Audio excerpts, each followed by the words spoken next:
I Googled, and all of a sudden there was a news story that came up, and my brother's mugshot was there, and he'd been arrested for trying to smuggle 3,000 pounds of drugs across the border. And from cartels, presumably. I assume as much. He had fled to Tijuana. He was living down there. He was addicted to meth.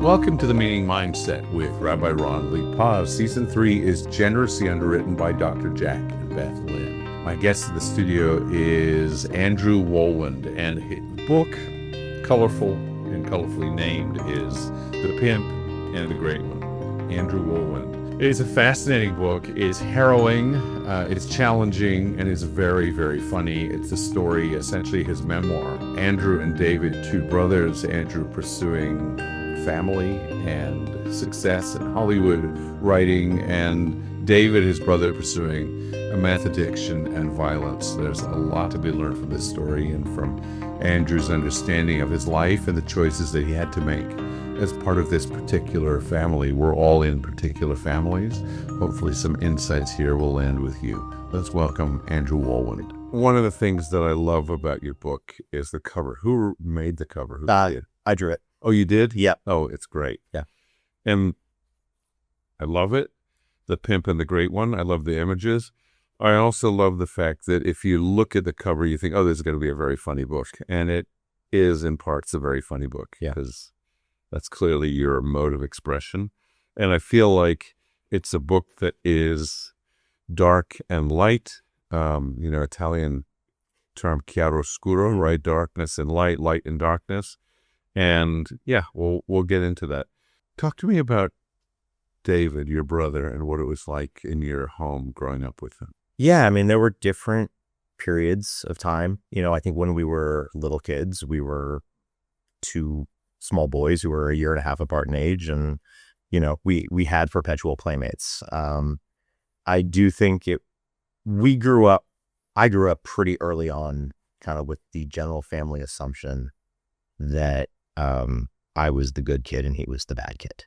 And not like my parents ever explicitly told it to me or told it to him, but, I was the one that school came easy to. He was the one that struggled with stuff. He had learning disabilities and sensory integration issues. My parents from the earliest time used to joke that he had ears that took 8 months before they kind of flopped over like dog ears, and then they stood up one day. And, so he was just always kind of the problem kid. And so as we got older, that played out, that got more severe. And I was almost treated like an extra adult, and he was treated like the problem in the room that we had to deal with. And that just got leaned into over time. And yeah, his life revolved around basketball as a kid. He was really good at it. And I think, for me as his older brother, it was hard to have your kid brother be better than you at something. And he relished that. He relished being better at me in something. He would challenge me to one-on-one in the driveway, and the giddy look on his face as he was beating me and knowing there was nothing I could do about it. And so that sibling rivalry just always existed. But, and then it was probably when I went off to college that it started to turn dark. It ceased to kind of be like normal sibling dynamics, normal problems, kids fighting, boys being boys. And it took on a much darker life. Yeah, I think some of the early chapters in the book are dark. Yes. Very dark. And you realize, okay, they're bad kids and they're bad kids. And there's a whole spectrum on what that means. Mm-hmm. I was a bad kid. I was in trouble all the time. I kind of had somebody's hand grabbing the back of my neck my whole childhood. Yeah. Usually it was my mom's, but somebody saying, not in that direction, go this direction. It kind of worked out. It kind of self-regulated. But with David, it was, call it clinically bad. It was at the hard end of the spectrum. Yeah, it was funny when we were younger, there was the angel and the devil, my brother. He had such a a sweet, innocent persona outside of the house. I remember one time when I was in high school, we got the cops brought us home for violating curfew. We were going to toilet paper somebody's house, and my brother wanted to come with us, and so I brought him with us, and then we ended up getting busted and coming home. And the general sense from like all the parents in the neighborhood were like, you brought sweet, innocent little Davy with you, because that was the outward projection. A very thoughtful, kind kid. I mean, he was the kid who would literally treat a wounded animal because, if a bird, he put a bird in a shoebox and brought it to, the vet because, that's where his heart went. But inside the house, there was anger issues, there was violence, there was temper stuff. And so, somewhere along the way, the balance just really got out of whack. And, I think a lot of it was there's a through line in my family from my grandfather to my mother to my brother of kind of a very violent temper, which is in some ways a survival mechanism. But it got dark, and then my parents were wholly unequipped to deal with it when it got bad. Yeah, it seems like throughout the book, your mom is in battle with herself as a mother. This is my boy, is kind of that's the statement of every move she made, which was, and I'm sure a lot of people could relate to that. That's kind of the Al-Anon piece, which is, and I love this person, or first I love this person, and they just threatened my life with a shotgun, and I love this person, and he just wrecked my household and, hit me and threw me and is in jail and all these things. But the love piece is the part that's the core component of her existence throughout the whole book. Oh, absolutely. And, I think for her, there was the things she felt when she was angry. And then there was when the anger subsided. And, now, I'm not angry, so he's my baby boy again. And, for me, it's interesting. There's a lot of the constant fight that I used to have with my parents was that it's different for parents than it is for a sibling. And, that's what kind of got me writing and got me going, was that there's so many siblings out there that end up kind of being the collateral damage of these situations, because everything about my brother became so all consuming. We literally had to do family therapy to discuss my brother's issues because they were worried about him feeling singled out. And, that's what I ultimately had to kind of break free from, which comes with its own pain and issues and all of that stuff. But, my mom just, she saw so much of herself in my brother. And I think she was trying to heal herself in a lot of ways. And then, she would get, there would be a fight or violence or drug related stuff, something would happen and she would say, that's it. And then the anger would subside, and then it would be, okay, that's not it. Let's go again. Let's forgive and forget and move on and just keep acting like everything's okay. Which speaks to something I mentioned in passing earlier that you mentioned only once by name in the book, which is Al-Anon. Yeah. Do you want to talk about that at all? The fullness of it, what it meant in your family. My parents really leaned into it pretty heavily. I went once. And for anybody who doesn't know, Al-Anon is a program, a 12-step program to support the people living with addicts. Yeah, it was interesting because as it got bad, there's a whole period where, I was screaming at my parents that David needs help, and they didn't get it. I could count. We didn't drink in my house growing up. We didn't, I could count on two hands the number of drinks I probably saw my dad have. And so, I had a normal high school and college existence, and I experimented. And so, in so many ways, I think I saw what my brother was doing and realized, like, that's not normal. That's not just a college kid being a college kid. There's something more there. And so, I was on my parents for so long that there were problems and they wouldn't do anything about it. And by the time they realized that it was a real issue, I had put up so many walls at that point, and I had pulled so far away from the family, that when they started getting help and they started putting him into rehabs and they started going to Al-Anon on a regular basis, I supported them. And like I said, I went once and listened and was a part of it. But I also kind of sat off to the side and said, you guys do this. But, it's when my dad would talk about it, for a quiet guy, it's the most I ever heard him, speak. I still have, I have a letter, stored away that he wrote about, his qualifier and his feelings about my brother and all of it. I think it grounded them and gave them a lot of support that they needed and gave them community that they needed and gave them a lot of understanding. I think the thing they probably never could wrap their head around, my dad never got to, but my mom didn't until the end, is that they really were helpless to help my brother, that he needed to help himself if he wanted to. But yeah, it was great for them. My brother, ironically, my dad was the treasurer for Al-Anon, and so he was in charge of collecting the money, which my brother stole and he used for drugs. But yeah, it was a great tool for them. I'm glad they went for as long as they did. Yeah.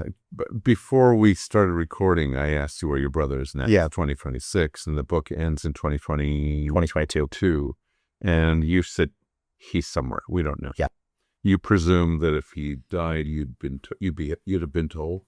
Possibly. So, it's funny, when I wrote the book, my publisher's lawyers reached out and, they said, we have some, libel concerns that we need to address. And they asked if I would be interested in reaching out and trying to find my brother and getting him to sign off. And I said, we've gone to great lengths not to have contact with him. But, I said there's one of three things that my brother is doing right now. He's either living off the grid in the United States somewhere, he's living off of the grid in Mexico, or I guess another country, or he's dead. I assume that if he dies in the United States, that I would find out in some way, shape, or form. But, if he were to, die in a Tijuana prison, I don't know. I don't know if I would ever hear about that, but he reached out in 2022. My mom had filed a 5-year restraining order against him, and he waited until the day that lapsed and then sent my mom a letter. My mom never read the letter. She didn't want to. But, I asked her what she wanted. I knew what I wanted, but it's obviously what she wants and what I want are different things. But she said, I don't want him, back in my life. I mean, she firmly believed that if he was going to, for him to have a successful life, that, it's the irony, for him to have a successful life, it meant not being a part of my mom's. They were so connected to each other that he needed to find peace, happiness, sobriety. He needed to find it on his own, away from her, without her enabling him. So she said, I want to file another restraining order. And because he had written a letter, we had an address that he was at. So what was that? It was like a converted Motel 6 in San Diego. Yeah. So, he went to jail for the first time in 2014, went back to jail in 2016. And that's when my mom served him with the first 5-year restraining order. And she didn't want to know anything about him from that point on. So I kept track of him. I would record, I had Google searches and Google alerts and used the Bureau of Prisons inmate locator to kind of keep tabs on him. And because he couldn't reach out to my mom, he actually started reaching out to me. I never responded, never replied. At first they were, long winding stories where he was kind of asking for money in creative ways. Eventually it just kind of petered out to text a happy birthday on my birthday, or, Merry Christmas. And that was it. So I knew he was around. I knew he existed. I didn't know where. And then that letter came and we had an address to pin it to. And because, I said to my mom, I said, we may never have another chance to serve him if you don't serve him now, if you don't want to do it. So anyway, she filed another 5-year restraining order. Yeah. And the moment that happened, not only did he go disappear from my mom's life again, all the text messages to me stopped as well. And so I had no communication. There's been no Google alerts since then, so I don't know. I assume he's bumming around San Diego somewhere is kind of my working assumption. Yeah.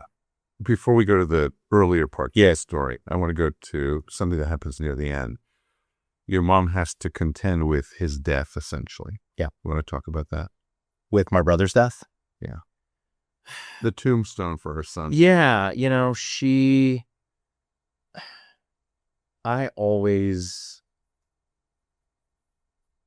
There's a chapter in the book where I talk about my mom's addiction to my brother. And by the way, that was really fantastic. Oh, thank you. Great writing throughout the book. But at that point, I thought you were going to talk to me about his addiction. And then the new paragraph starts, you talking about mom's addiction to her son, David. And that was just a beautiful, beautiful way of framing that. Yeah. And, look, I think being addicted to your kid is parenting in so many ways. And I think the craziness of addiction is it's unnatural to have to wean yourself off of your own child in that way. But, my mom relapsed hard on my brother when he got out of jail the first time. And she, leaned into the enablers in her own life. She had a set of friends that were like, David's trouble and you need to protect yourself. And then she had other friends who said, give him whatever he wants and buy him the car. Yeah. Get him the, yeah. And she relapsed really hard, and then he relapsed even harder.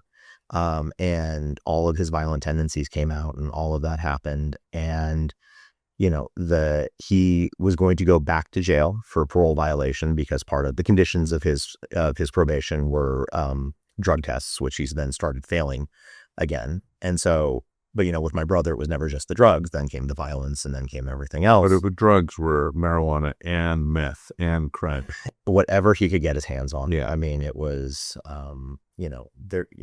there were.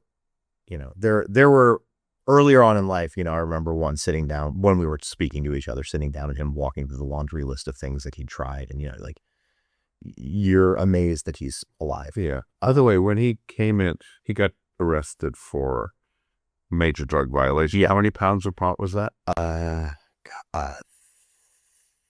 3,000 pounds. Yes. Yeah. It was a horse trailer full of. Literally. Yes. The rails of the horse trailer. Yeah. Breaking Bad style were lined. Yeah, with marijuana, and he got pulled over. He got stuff. Yeah, they had said, after he'd been arrested, and that's still to this day the craziest Google search I've ever had. I used to use Google to look at ex-girlfriends and see what they were up to. And I Googled, and all of a sudden there was a news story that came up, and my brother's mugshot was there, and he'd been arrested for trying to smuggle 3,000 pounds of drugs across the border. And from cartels, presumably. I assume as much. He had fled to Tijuana. He was living down there. He was addicted to meth. I got very concerned for my mom. And so we hired a former DEA agent who was running a private security firm in San Diego. And he kind of did a surveillance of my mom's house and checked and just sussed out the situation. And his assessment was that, the cartels down there kind of, prey on drug addicted gringos, as he called it. And, that, he had actually probably been making smaller runs for a little bit, and the Border Patrol had probably flagged him, and they were just waiting for a big enough bust. And so, so he was around to, so he was happy to do it. And it was him and another woman that were in the truck and the horse trailer. But so then he went to jail, and for a while, my mom had no contact with him, was really, working her steps, for lack of a better phrase. Right.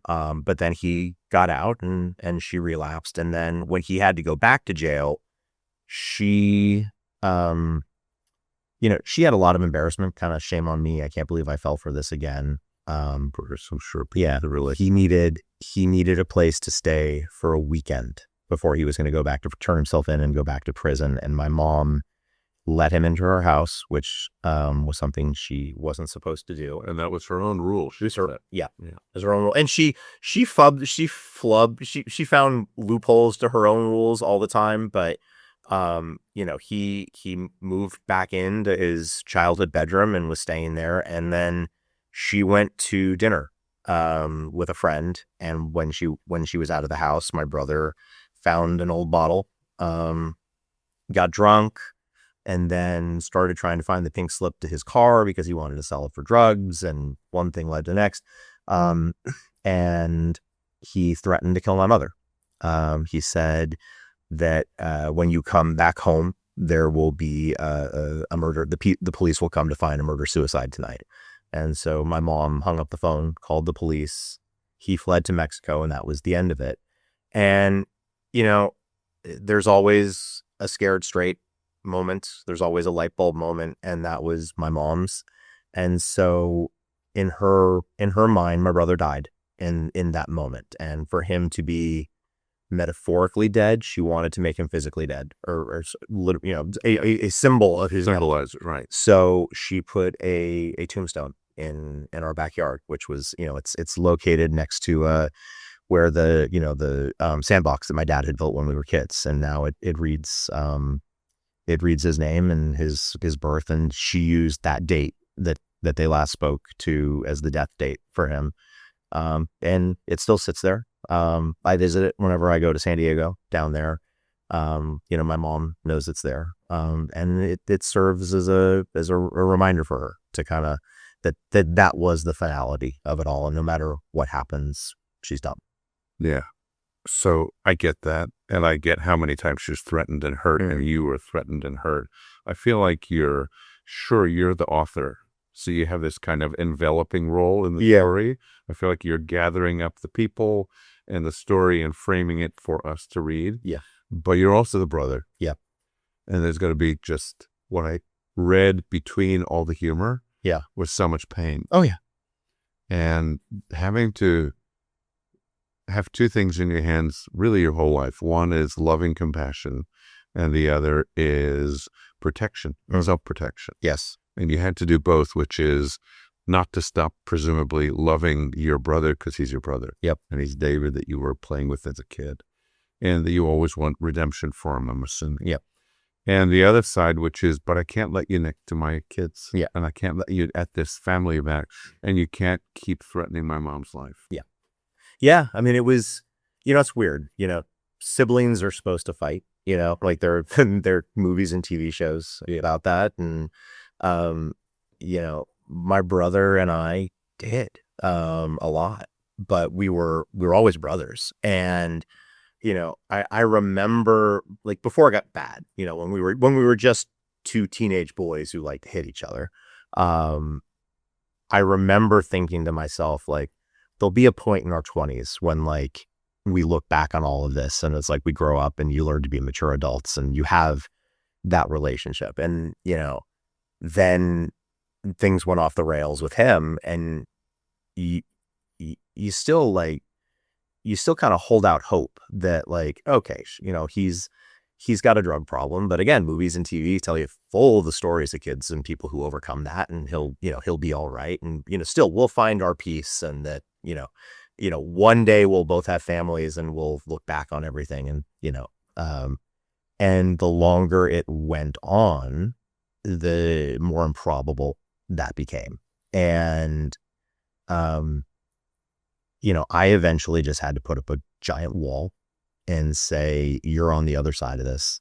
And I'm going to try and navigate it as best as I can, because I wasn't ready to completely cut my own family off, but I definitely went in search of a new family. And, I met my wife, and, we started our own, and that was the sanity that I craved. But yeah, but you never it wasn't until the very end that I really lost. I mean, even when Zach, my youngest, was born, I was like, oh, maybe I shouldn't have cut him off. I started thinking about the role the second siblings play. And I started thinking about, when we were kids, and that I was the good one and he was the bad one. And that, like, he got a short shift and maybe he deserves another chance and all of that stuff. And so, you eventually the wall comes down just enough, and you think about whether or not you should do it. But it's a giant juggling act, because, on the one hand, you're right. He was family, and he was my brother, and he and I had this connection, and we're the only ones who could understand what it was like to grow up in our loopy, half Catholic, half Jewish household and all the things that came with all that. But on the other hand, he was scary, and I was determined not to let that anywhere near, my kids, not near Jess, not near anyone. I just couldn't let that happen. Yeah, you mentioned Jess and not letting him near her. There's a point in the book that I want to ask you actually to read if you don't mind. Yeah, sure. And this is when your daughter, when Olivia is born. So page 112.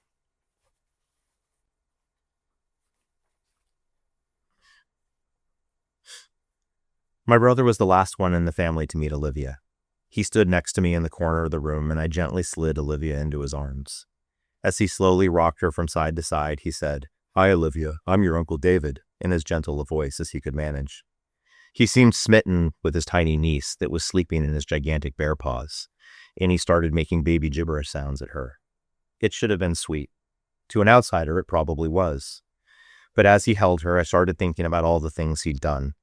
I pictured the women he'd pimped out, the people he'd stolen from, and the strangers he'd beaten up for money. I remembered the first time he ever attacked me and the giddy look in his eyes as he prepared to make me hurt. I relived the phone call where my mom told me he'd been arrested for assaulting her and the humiliation she felt. And when I glanced over at Jessica, who was still lying in her hospital bed, I saw the look of fear she constantly tried to hold back whenever he was around. I felt that new feeling forming inside me again. It was stronger this time, starting in my gut and working its way up toward my brain until it was radiating off my body. I needed to protect Olivia. From David, from life, from everything, for the rest of her life. I didn't care if he was my brother or if he was sober. How was I letting this violent thug hold my baby girl? Thank you. Again, between so much humor. Yeah. And you write that so well. And I'm not going to psychoanalyze, but I know humor is just a great way to cope with life. Very Jewish one as that happens, probably a very Catholic one too. But, how do we deal with something as dark as that? Yeah. Woody Allen said that great quote in Hannah and Her Sisters. He says, Alan Aldo's the actor saying the line, he says, "Comedy is tragedy plus time." Yeah. I think exactly. Now you can laugh. Now you can write with humor about a time in your life when there were so many tears and so much tension and fear. But then you come to the point where you're now having to protect this new unit, which is Jessica. Yeah. And first Olivia, then Zach. And you still have to play your role in your family, and you still have to be a son and a brother, even if it's not to the brother that you wish you had. You got two brothers in your mind, I'm assuming. Yeah. One is the brother you had, and one is presumably the brother you wish you had. Yeah. How do you pull those two together? It was complicated because, there's my feelings as a brother, which is, and there's a feeling as my parents' kid as well, which is, that was my family of origin, our core four and how we grew up. And, on the one hand, it's really easy for a sibling to walk away from another sibling for a period of time, and, it's not that same parental connection. But on the other hand, that word brother or sister, it has weight. And then it takes, when you have your own kids, it takes on even added weight. I used to sit there thinking, I want my kids to be the most important people in each other's lives. Which they are, by the way. They are, right? Yeah. It's incredible to see the love and the support between them. They, now that Olivia has her license and, there's nothing that the two, she's happy to drive him and take him places. And, all he wants is time in the car with her. And I got what I wanted. Yeah. For now, at least. But, I used to wrestle with how am I going to teach that to them when I'm modeling such a different relationship with my own brother. And it was hard to wrestle with those two things. And then, my parents applied pressure. It was, when it got to the point that we were, doing separate family functions. And, my brother's name almost became like Voldemort, and we didn't want to, talk about it. It then, I could see the anguish in my parents' eyes. So it wasn't just that I was turning my back on my brother. I was, I was actively hurting my parents. And so I didn't know how to handle it. It's a lot easier when you're angry. My book starts and closes with the phrase, behind hate lies her.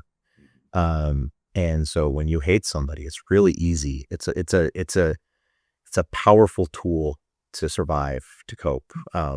But it gets harder when there's distance and the hate subsides, and you remember the happier times. And, in some ways, as it got really ugly at the end, my brother made things easier because there was less ambiguity. And, when Zach was born, I reached out to him, because I had a second kid and a younger son, and Olivia now had a kid brother. And I started thinking about those dynamics. And, so I went back on my own word. I relapsed, and I said, maybe he deserves a second chance. And, I tried.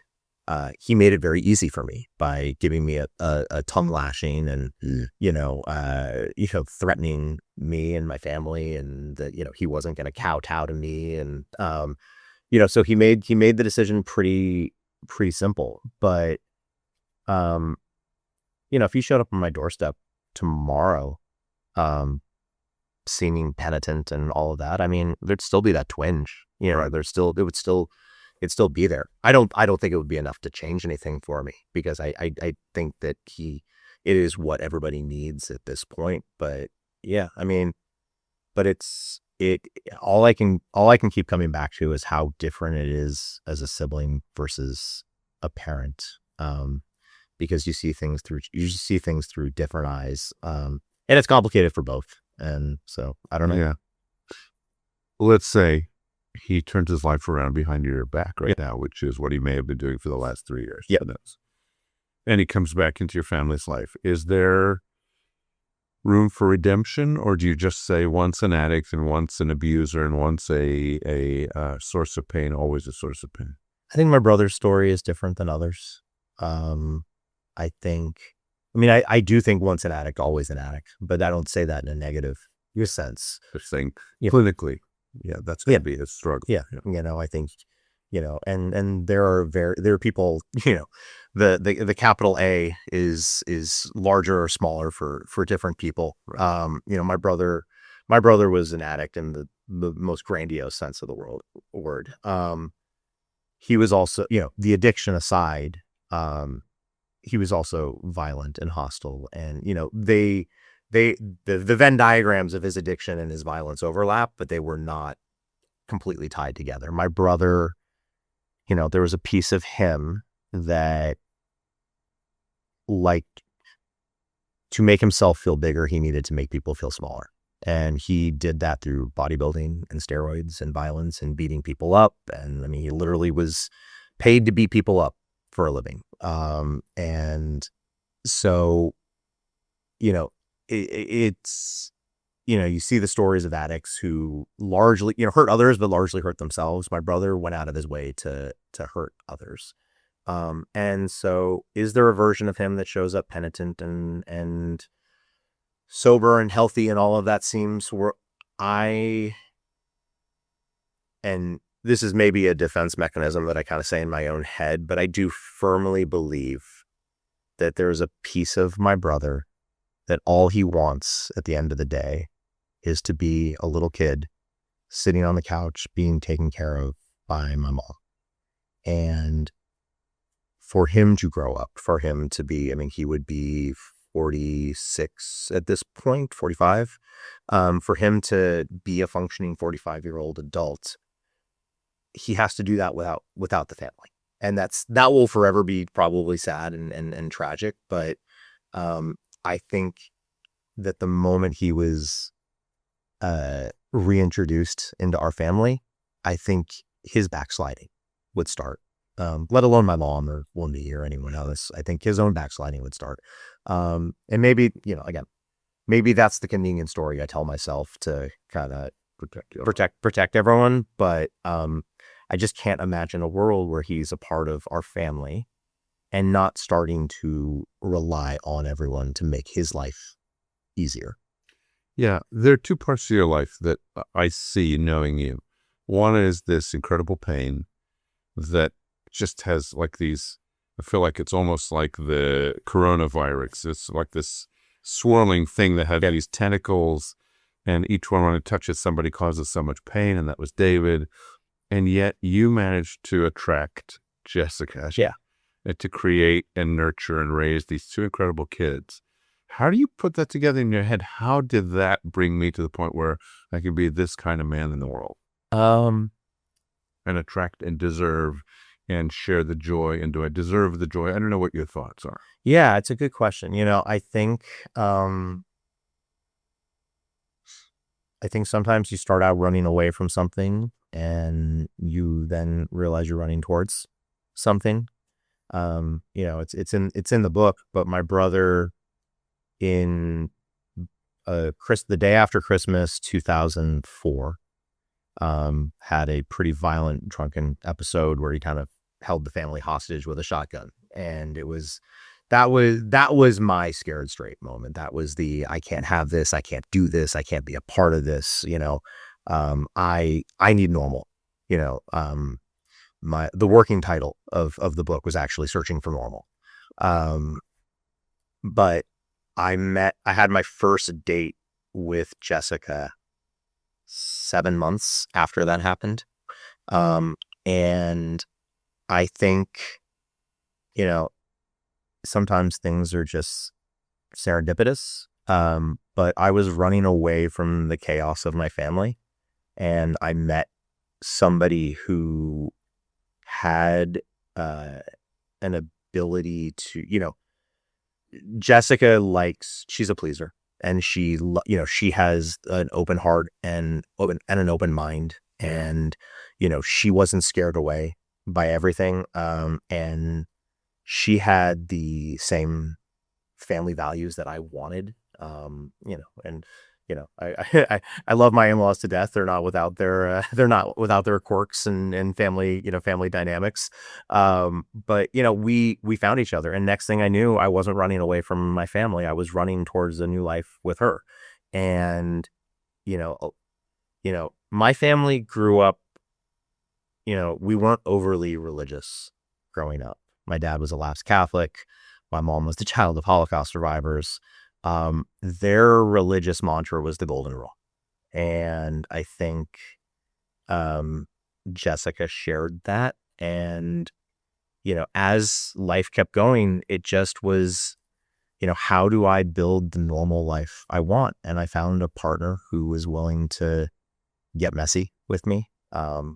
She was willing to, as we like to joke, let your freak flag fly a little bit and just embrace all of that. But be a partner with me. I got really lucky, because particularly for no other reason than I blew her off our first date, and then she gave me a second chance. And so, but we learned how to navigate all the messiness together. And I think when I talk about the role of siblings and all of this stuff versus parents and siblings being the collateral damage, one of my long-standing issues with my parents was, as much as I was the good kid, I was also the forgotten kid. My needs were off to the side. Andy's got it figured out. Andy doesn't have to, he'll take care of it. And part of meeting Jess was somebody who was like, when it comes to everything navigating your family, you're my number one priority. And she was the only person who could say that. And that became such a grounding force as we move forward together. I feel like, except when she breaks a leg skiing, she's pretty firmly planted on the ground. She is a very grounded person. She's also the person who just, she'll ski for 4 days straight and then break her leg on the fourth day. And, because she doesn't, she wants to get every moment out of everything. So, yeah. I want to ask you to read something else. Yeah. Just one more excerpt, and it's of another major figure in your life, and that's Dad. Yeah. And if you wouldn't mind, from here down to the bottom. Yeah. Thanks, Andrew.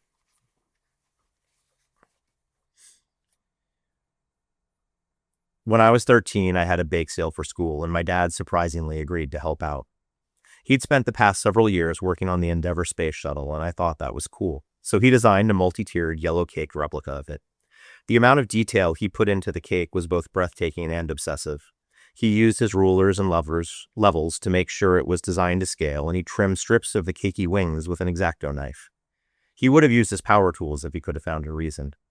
I was beyond excited to show it off, and as we all watched him slide the gigantic shuttle onto a cake tray and gingerly walk it across the room, my mom got nervous and yelped, "Careful, John, what happens if you drop it?" My dad had also briefly worked on another space shuttle years before, one that ended much more tragically, so he jokingly replied, "We'll change the name from Endeavour to Challenger." My dad's dark sense of humor aside, he'd seen enough in life to know that for every endeavor, there was always the risk of a challenger. And while my dad was not part of the team that worked on the faulty O-ring that caused the explosion, in the big picture of life, whose fault it was didn't matter. I'm sure he found comfort in the 97% success rate of this procedure. But whether it was space shuttles or his children, he also knew in his gut that nothing in life was guaranteed.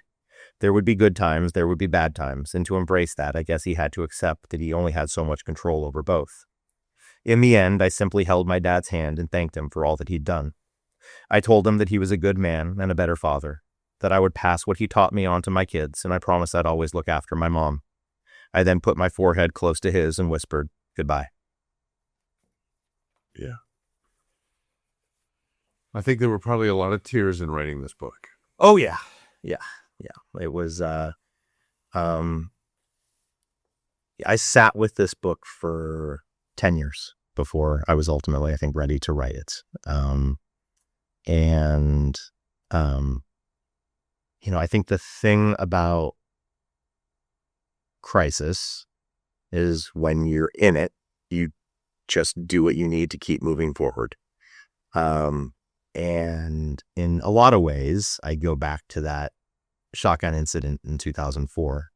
And that's when I got propelled moving forward. And I met Jess, and we had, met Jess, got married, bought a house, bought a Volvo, moved to the suburbs, had kids. I was constantly moving forward. And I didn't allow myself a ton of time to sit back and reflect.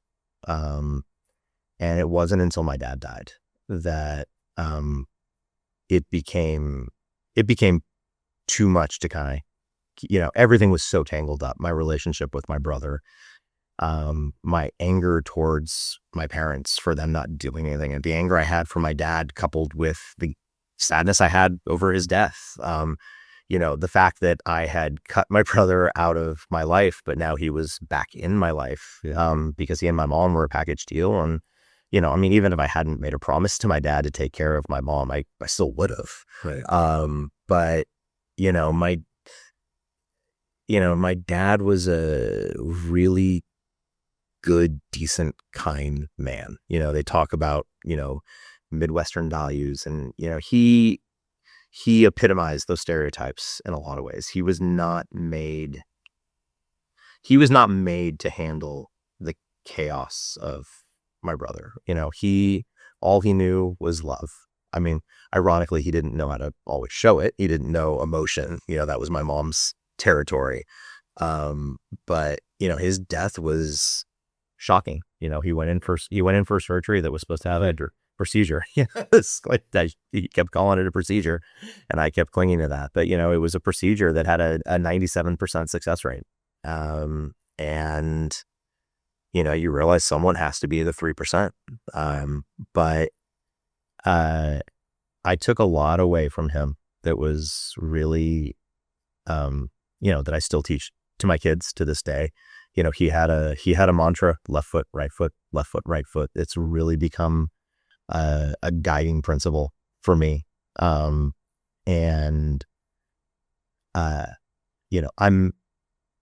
happy that when he died, he and I knew where we stood with each other. There was no confusion. It was shocking and jarring. And, but writing the book certainly helped me make peace with a lot of it and stitch together a story. When when you start writing something and you think about your own life, but you think about it in terms of, a teleological structure and what comes first and what led to this and what led to that, you realize that was it was a jarring incident and things were forever different to that. I mean, I remember when my dad died, somebody called me and said, pardon my language, welcome to being a member of the shittiest club you'll ever be a member of. Death is universal, but so personal at the same time. But yeah, I cried a lot, and probably still do. There's a Hebrew blessing that's said every morning, and it's saying, thank you, God. Blessed is God, the source of the light. And that's a pretty easy thing to say because there it is. Yeah. But there's another version of it, an original version of it, that says, blessed are you, God, the creator of the light and the darkness. Yeah. And I think maybe that's the kind of final note, which is so much of this book and of our lives is containing both. Oh, yeah. And I feel like you're saying, yes, I'm grateful. I don't want it again, but I'm grateful for all that life has been teaching me. Yeah. And that you get to pass on to your kids and to us through this book. It's a great book. Oh, thank you. I really enjoyed it. I really like the cover. You're a good artist. Yes. Oh, thank you. And the quotes on the back from the author's mother-in-law. The author's son, Daddy, what's a pimp? Zach, I'll talk to you afterwards, but maybe not all of that part. It's great. I really enjoyed it and wish you success with it. And thank you very much for having it. Thank you for having me.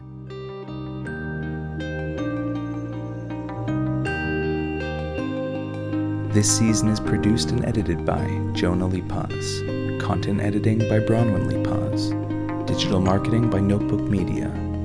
The Meaning Mindset is hosted by Rabbi Ron Li-Paz. Find us wherever you find your podcasts.